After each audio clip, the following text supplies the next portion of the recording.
राष्ट्रवादी काँग्रेसचे दिवंगत नेते अजित पवार यांच्या निधनानंतर निर्माण झालेली राजकीय पोकळी भरून काढण्यासाठी त्यांच्या पत्नी आणि राज्यसभा खासदार सुनेत्रा पवार यांची निवड निश्चित झाली आहे.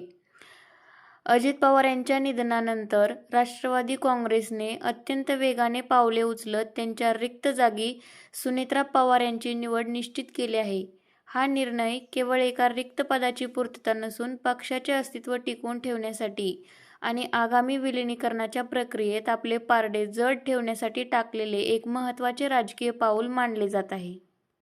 अजित पवार यांच्याकडे असलेले महत्त्वाचे अर्थ आणि नियोजन खाते सध्या मुख्यमंत्री देवेंद्र फडणवीस स्वतःकडे ठेवण्याची शक्यता आहे.